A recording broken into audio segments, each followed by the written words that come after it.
Cara reset oil service, kalau misalnya indikatornya muncul, ya pertama kita akan tekan dan tahan pointer ini.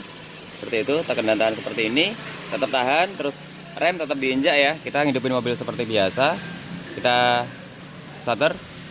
Nah, jadi nanti tunggu sampai indikator segitiga ini berkedip-kedip dan mati dengan sendirinya. Jadi seperti itu aja, lalu dilepas. Oke, itu aja. Terima kasih.